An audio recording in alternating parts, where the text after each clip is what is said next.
My last math principle is that math needs clarity and mindfulness. Sometimes I'm going back and forth, should it be, say, cognition, straight out. A lot of this is about cognition. And it's, a little bit counterintuitive because I just said math talk is important and Mrs. A's class is all noisy.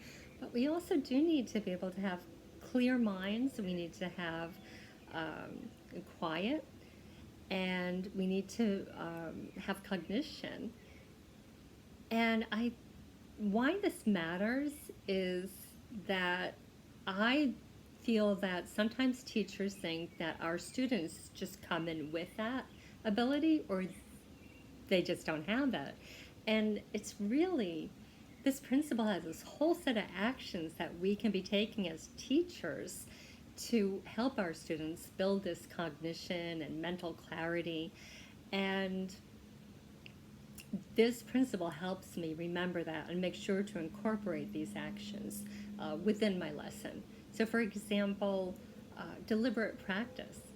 Making sure we're using the principles of deliberate practice when our learners are practicing, so that they're thinking about the outcome and the methods that they took to get there, and revising it based on the feedback that they receive.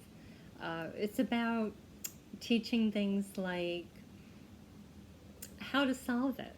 Instead of just assuming that learners are going to build up how to solve problems, actually teaching that structure that Polya offers, where he shows us how to ask ourselves questions during the process of understand, plan, solve it, and look back.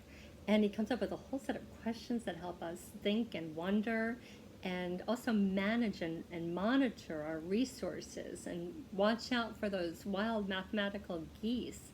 He gives us structures such as heuristics and lists to help us plan more efficiently. He gets us thinking about how do we monitor our resources while we're solving, and know that when we're going down a rabbit hole, to dig ourselves back up and get back to that planning stage. And most importantly, he teaches us that it's so important to look back at the end, to be able to make sure your answer holds water by comparing against estimates or checking your work, making sure that you compare and contrast it with other solutions. And it's also about leaving time for that wonder at the end. What did you notice? What do you wonder? And maybe you want to take that math problem and throw it into Desmos and see what it looks like. Or maybe you want to take that formula and see, is it real or is it rubbish? Is it really out there in the real world and used, and how is it used? What do you wonder?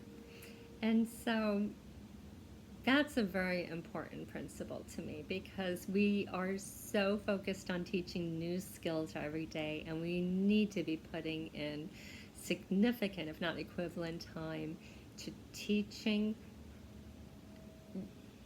actions that will help our learners build that cognition that we so need them to have to be good, strong problem solvers.